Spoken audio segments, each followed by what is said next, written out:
لا شريك له وأشهد أن محمدا عبده ورسوله لا نبي ولا رسول بعده. قال الله تعالى في القرآن الكريم: يا أيها الذين آمنوا اتقوا الله حق تقاته ولا تموتن إلا وأنتم مسلمون. وقال رسول محمد صلى الله عليه وسلم: اتق الله حيثما كنت وأتبع السيئة الحسنة تمحوها وخالق الناس بخلق حسن. اللهم لا سهل إلا ما جعلته سهلا وأنت تجعل الحزن إذا شئت سهلا. اللهم انفعنا بما علمتنا وعلمنا ما ينفعنا وارحمنا في مجلسنا هذا يا أرحم الراحمين. أما بعد، إخواتي الأساتذة إخواتي الطلبة arsyadakumullah ta'ala, alhamdulillah wassalatu wassalamu ala rasulillah. Malam hari ini Allah subhanahu wa ta'ala kembali memberikan kesempatan kepada kita untuk melanjutkan kajian kita atau bacaan kita terhadap kitab Adabul Alim wal Muta'allim, yang pada pertemuan sebelumnya sudah kita bahas pasal yang menjadi catatan terkait dengan keutamaan untuk ilmu dan ahli ilmu, di mana pada intinya adalah bahwa semua fadilah, semua keutamaan yang disebutkan oleh beliau Hadratus Syekh Hasyim Asy'ari hanya berlaku bagi mereka yang berilmu dan mengamalkan ilmunya, tidak berlaku bagi mereka yang hanya sekedar hafal, hanya sekedar belajar, atau hanya sekedar ikut ngaji, ikut mondok, ikut nyantri, ikut ngajar, tapi tidak mengamalkan ilmu. Kemudian sudah kita baca juga bab yang kedua terkait dengan adab-adab seorang muta'allim, seorang pelajar, seorang santri terhadap dirinya sendiri. Ada 10 adab. Kemarin sudah kita baca 4. Yang pertama adalah hendaknya seorang pelajar, seorang muta'allim menyucikan hatinya dari setiap noda, setiap kotoran, baik yang berupa suka bohong atau dengki, hasad, dan lain sebagainya. Kemudian yang kedua, memperbaiki niat dalam menuntut ilmu atau belajar, hendaknya betul-betul untuk mengharapkan dan mendapatkan ridha Allah Subhanahu wa ta'ala. Kemudian yang ketiga, memanfaatkan waktu dan usia muda di sepanjang umurnya untuk serius betul-betul belajar menuntut ilmu. Jangan sampai tergoda, jangan sampai dilalaikan oleh tipu daya setan yang namanya taswif. Taswif itu apa kemarin? Taswif adalah menunda-nunda amal. Nggak apa-apa lah, besok aja dikerjakan PR-nya atau PP-nya, besok juga masih bisa. Ketika besoknya gitu lagi, besok lah, nggak apa-apa, masih lama dikumpulkannya. Ketika tiba hari H, besok mau dikumpulkan, malamnya belajar, tugasnya numpuk, akhirnya yang dikerjakan menjadi banyak, akhirnya jadinya pusing, kemudian mengeluh, kemudian sakit. Nah, itulah, jangan sampai kita tertipu dengan tipu daya setan yang namanya at-taswif. Kemudian yang keempat kemarin adalah hendaknya sebagai seorang pelajar, seorang santri, seorang muta'alim untuk qanaah terhadap makanan dan pakaian yang memang ala kadarnya. Jangan terlalu mewah, jangan terlalu muluk-muluk. Ikhwatil asatidzah, ikhwatil thalabah, arsyadakumullah ta'ala. Di waktu yang singkat ini kita lanjutkan kembali membaca adab-adab untuk seorang muta'alim, untuk seorang santri, pelajar terkait dengan dirinya sendiri. Qala al-muallifu rahimahullah rahmatan wasi'atan wa nafa'ana bi'ulumihi fid dunya wal akhirah. Al-khamis, yang kelima dari adab muta'alim terhadap dirinya sendiri, ayyuqassima awqata lailihi wa naharihi. Hendaknya seorang pelajar itu, seorang santri itu membagi waktu-waktunya, waktu malam dan siangnya. wa yaghtanima ma baqiya min umrihi, memanfaatkan betul-betul sisa-sisa umurnya, sisa-sisa usianya. Fa inna baqiyatal umri la qimata laha, karena sisa-sisa umur itu tidak ada nilainya. Usia saya masih panjang, Tat, masih muda, baru 12 tahun, 13 tahun, baru 22 tahun, 23 tahun. Usia saya masih panjang, memang tahu kapan akan meninggal dunia? Kan nggak tahu. Ada orang yang masuk kamar mandi kepleset meninggal dunia, ada nggak? Ada. Ada orang yang masuk kamar nggak sengaja kepleset, kepalanya kena pintu meninggal dunia, ada nggak? Ada. Ada orang yang nggak kenapa-napa, tiba-tiba kemudian jatuh meninggal dunia, ada nggak? Ada, banyak. Usia itu tidak bisa ditebak, ajal itu tidak bisa dikira-kira kapan datangnya. Umumnya memang usianya umat Nabi Muhammad antara 60 sampai 70 tahun, tapi kita nggak pernah tahu kapan kita akan meninggal dunia. Makanya harus serius dalam belajar, serius dalam thalabul ilmi. Wa ajwadul awqati lil hifdhi al ashar. Ini tawaran beliau kalau mau membagi waktu yang paling baik, efektif untuk menghafal adalah waktu sahur. Kapan itu waktu sahur? Sebelum subuh. Sebelum subuh itu waktu yang paling baik dan efektif untuk menghafal. Makanya ketika dijaros sama ustaz, bangun, segera bangun, sikat gigi, wudhu, sholat, kemudian menghafal. Kenapa? Karena waktu sahur itu adalah waktu yang paling baik untuk menghafal. Walil bahthi al abkar, untuk mengkaji, untuk belajar, diskusi, waktu yang paling baik adalah di pagi hari ba'da subuh. Walil kitabati wasaton nahar, waktu yang terbaik untuk menulis adalah di siang hari, di tengah siang.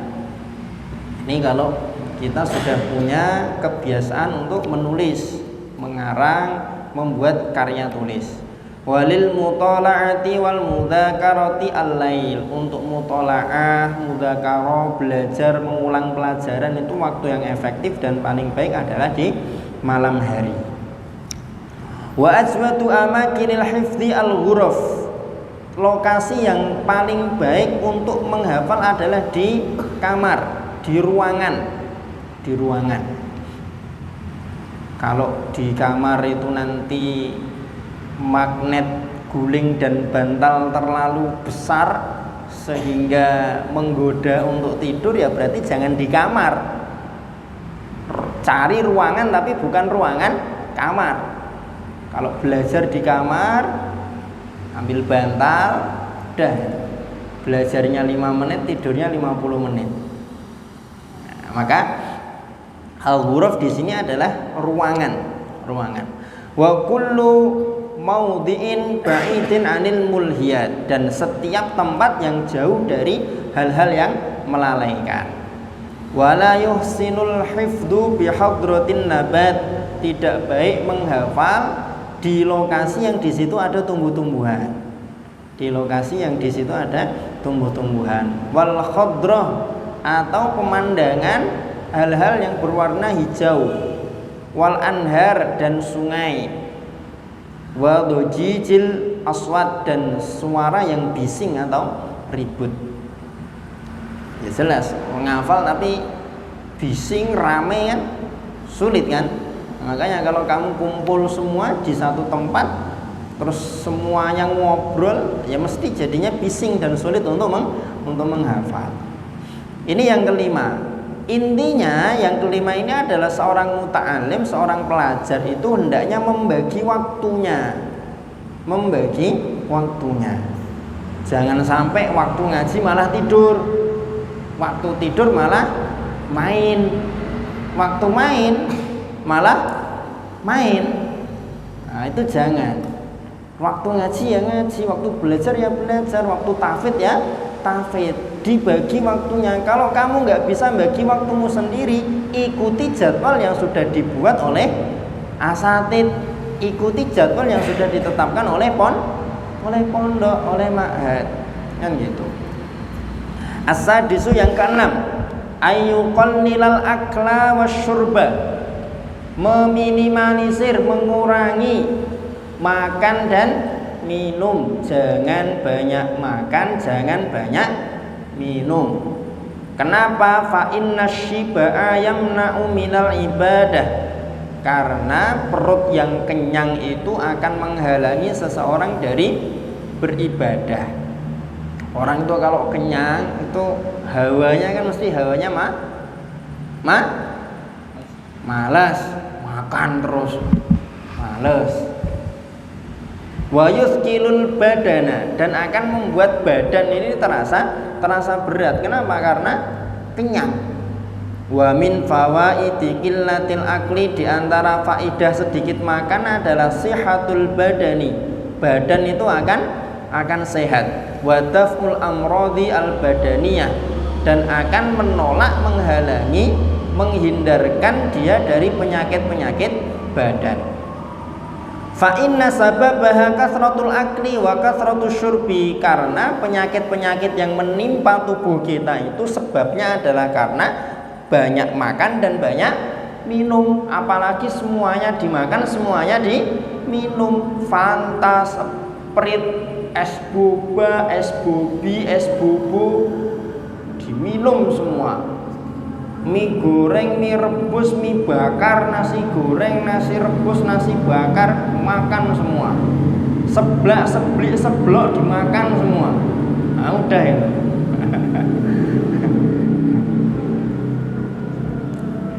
Kama kila, sebagaimana disebutkan dalam sebuah syair, fa inna da'a aktsaru ma tarahu, penyakit itu mayoritas yang kamu lihat atau kamu dapatkan yakunu minat ta'am, berasal dari makanan, wasyarab, dan minuman.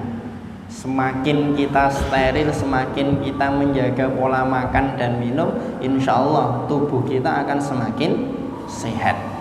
Tubuh kita akan semakin sehat. Mending kita tuh makan tahu tempe, singkong, ubi, insya Allah lebih sehat daripada itu tadi seblak, seblek, seblok, boba, bobi, bubu.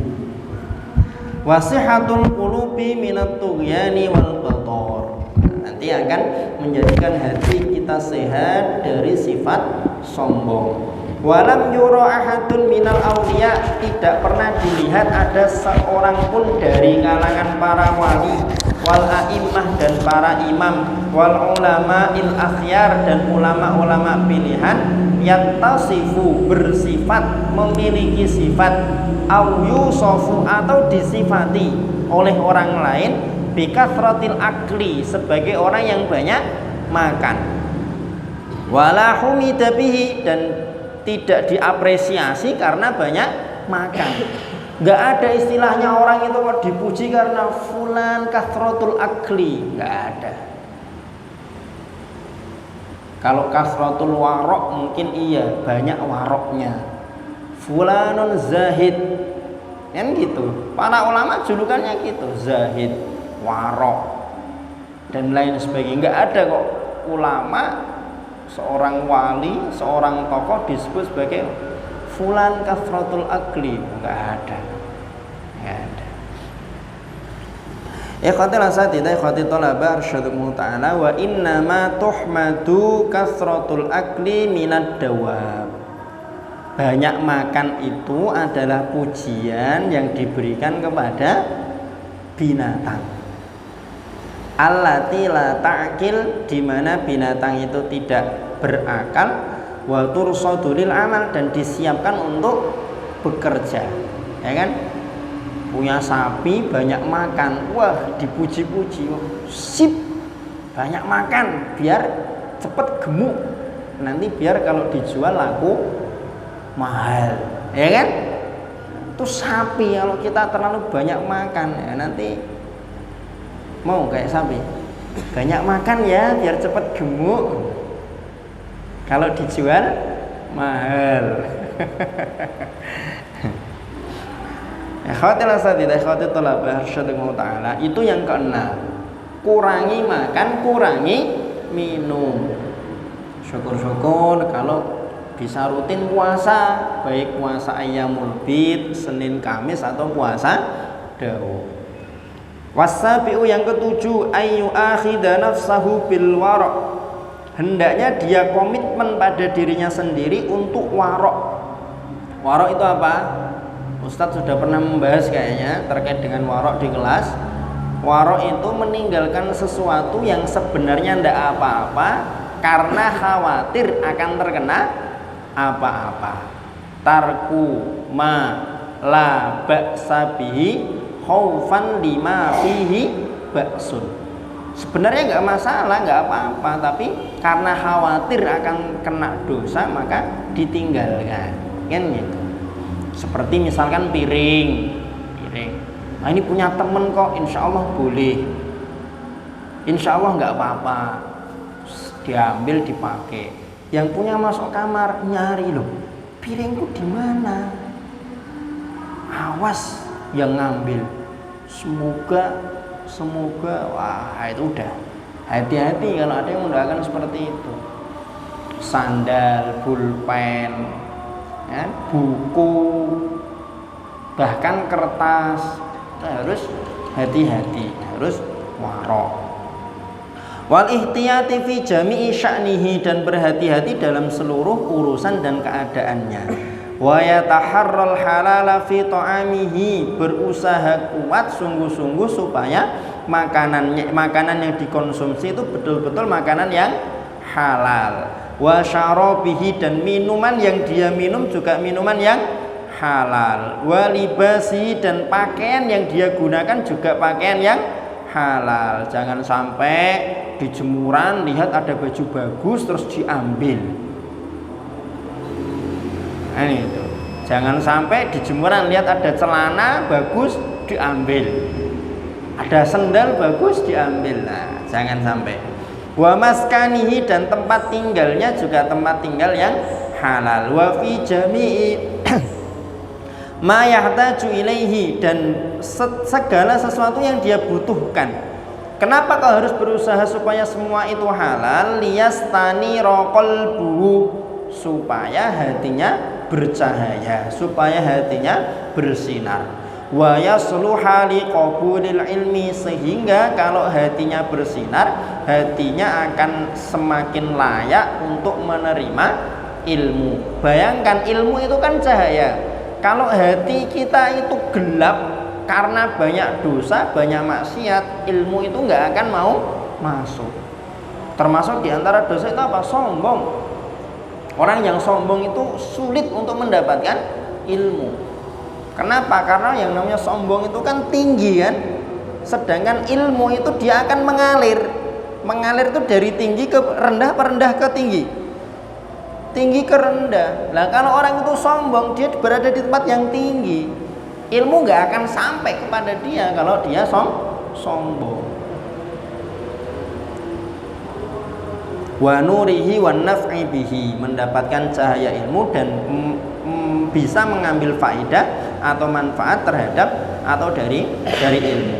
Wa yambaghi lahu ayyasta'milar rukhas, hendaknya seorang muta'alim belajar menggunakan rukhsah, keringanan fi mawadhi'iha, pada tempatnya, indal hajati ilaiha, ketika dia membutuhkan rukhsah atau keringanan. Wa wujudi sababia, dan ketika ada sebab yang memang mengharuskan dia untuk menggunakan rukhsah atau keringanan. Fa innallaha yuhibbu an tu'ta rukhasuhu kama yuhibbu an tu'ta azaimuhu, karena Allah Subhanahu wa taala itu cinta kalau rukhsah-rukhsahnya dikerjakan sebagaimana azimah-azimahnya dikerjakan atau diambil.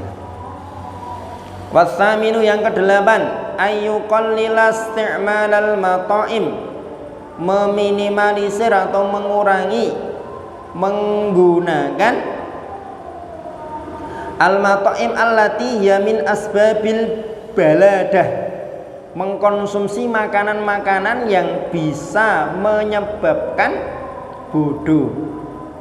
Ada makanan yang bisa menyebabkan seseorang bodoh, yang mungkin tidak menyebabkan bodoh, tapi mengurangi perkembangan IQ dan otak. Itu bisa jadi ada. Wadu' fil hawas, atau melemahkan panca indera. Katufahil khomid, seperti apel yang masam, apel yang kecut.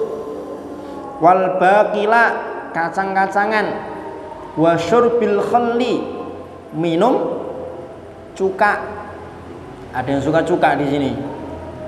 Nah, ini oleh Hadratus Syekh Hasyim Asy'ari masuk kategori makanan yang bisa menyebabkan kebodohan dan melemahkan panca indera. Wa kadzalika ma yuksiru isti'maluhul balgham al-muballid lidzihni. Begitu juga makanan-makanan yang ketika banyak digunakan akan menimbulkan lendir, di mana lendir ini akan melumpuhkan adzihn, ingatan atau otak. Wal musaqqil lil badan, dan membuat badan menjadi berat. Kakasrotil alban, seperti terlalu banyak mengkonsumsi susu. Wassamak, dan ikan.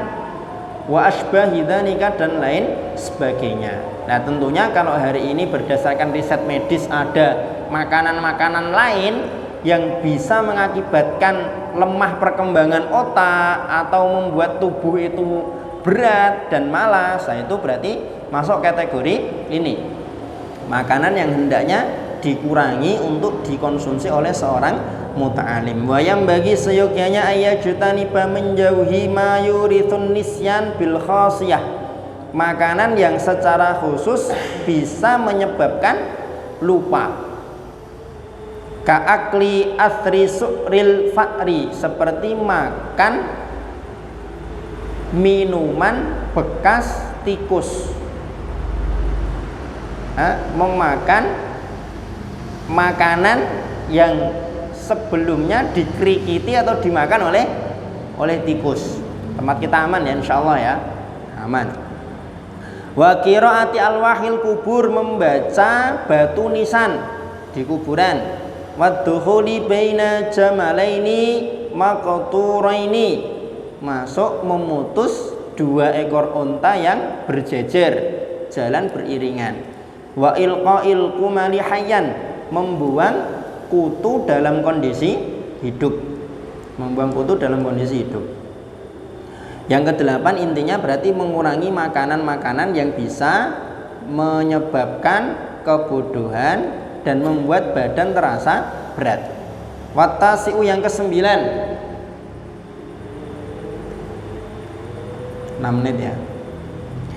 Ayyuqallila naumahu, mengurangi tidur.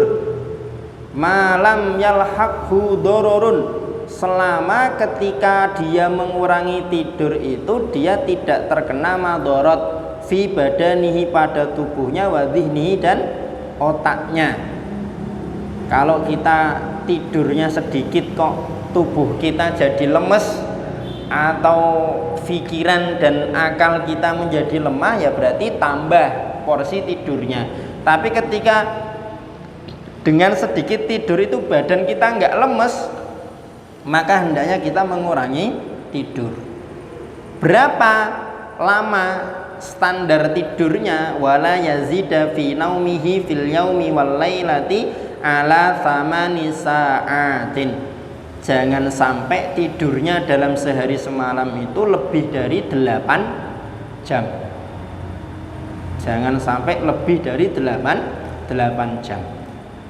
Wa huwa thulutsuz zaman.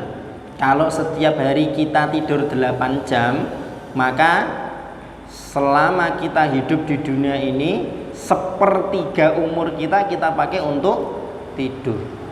Kenapa? Karena sehari semalam berapa jam? 24, sedangkan 8 itu seperberapanya 24? 1/3. Nah, kalau kita setiap hari tidur 8 jam, berarti 1/3 umur kita pakai untuk tidur. Kalau kita nanti berusia 60 tahun, berarti kita tidur selama 20 tahun. Kalau sehari semalam kita tidur 8 jam, maka maksimal 8 jam, jangan sampai lebih dari 8 jam. Fa in ihtamala haluhu aqalla minha fa'al. Kalau memungkinkan bisa dilakukan, maka dikurangi atau lebih sedikit dari itu maka lebih baik. 6 jam mungkin atau 5 jam mungkin kan gitu. Wala ba'sa ayyuriha nafsahu, tidak mengapa kalau ingin merehatkan dirinya, wa qalbahu, hatinya, wa dhihnahu, dan fikirannya, wa basarahu, dan penglihatannya, idza kalla syai'un min dalika wa dha'ufa. Kalau merasa letih, merasa lemah, itu boleh untuk merehatkan diri, mengambil istirahat. Bitanazzuhin wa tafarrujin fil mutanazzihat, dengan berlibur ke tempat-tempat wisata. Kalau di sini kan nggak usah kamu inisiatif atau izin minta untuk wisata, setiap bulan juga kita sudah wisata dan berlibur refreshing, ya kan? Ada jadwal ke kolam renang, ada jadwal jalan-jalan, ada jadwal ke pantai, ya kan? Itu bentuk supaya apa? Keletihan kita, ya kan? Kecapean kita dalam belajar dan menghafal itu ada rehatnya.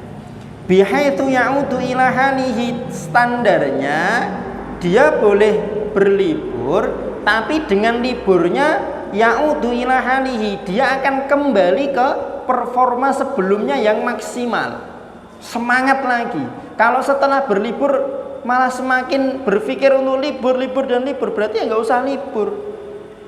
Makanya setelah selesai libur itu kita lihat santri-santri, setelah libur kok malah semakin malas, malah ingat rumah. Ya sepertinya berarti besok-besok nggak usah ada libur aja. Tapi kalau setelah libur semangat lagi karena wah kemarin capek, kemarin bosan, libur sudah fresh, balik ke pondok belajar lagi, semangat lagi, ya insya Allah nanti ya ada libur kan gitu. Dikurangi apa enggak ya kita lihat nanti kan gitu.